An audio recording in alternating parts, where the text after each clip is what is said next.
गाजर छ। गाजर छ, ल ठिक छ। अब गाजरलाई पिसेसरी यसलाई म यता राखेँ, यो काटेको पिसलाई है यसरी यो सबै मैले। अब यहाँ के छ?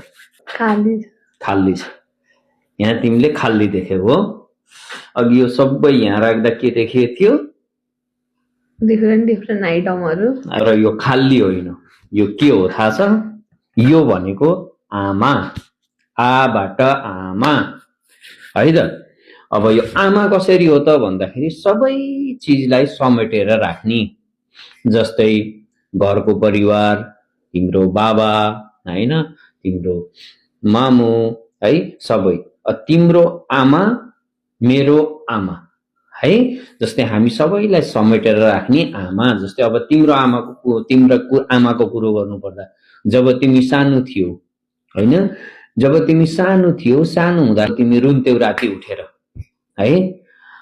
आमा मस्त निदाइरहनु भएको भए पनि हैन, तिमीलाई उठेर थमथमाउनु हुन्थ्यो, फकाउनु हुन्थ्यो, फेरि सुला। अनि राति सुतिसकेपछि फेरि तिमीले सु गरिदियो भने बिस्तारामा हैन, त्यति बेला पनि आमा उठेर तिमीलाई त्यही चिसोमा सुतेर तर तिमीलाई चाहिँ ओभानोमा राख्नुहुन्थ्यो। अब जस्तै बाबा बिहान ड्युटी जानुभन्दा अगाडि उठेर खाजा बनाएर दिने हैन, अनि त्यसपछि अब तिमी स्कुल जानको लागि तिमीलाई नुहाइधुवाइ गरिदिने, कपडा धोइदिने, टिफिन बनाइदिने, खाना बनाइदिने, सबै गरिदिने कसले गर्छ? आमा।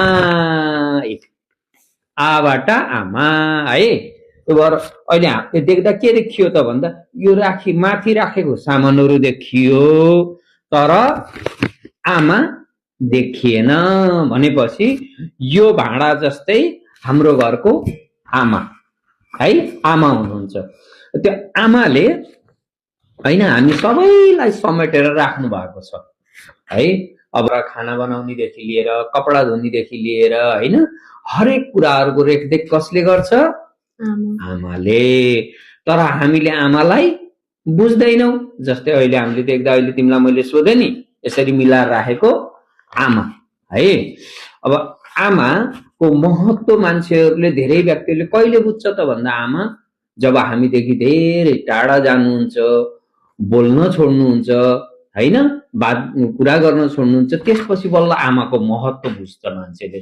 त्यही भएर त्यो हुनुभन्दा अगाडि नै आमाको महत्व बुझ्नु जरुरी छ है त। अनि अब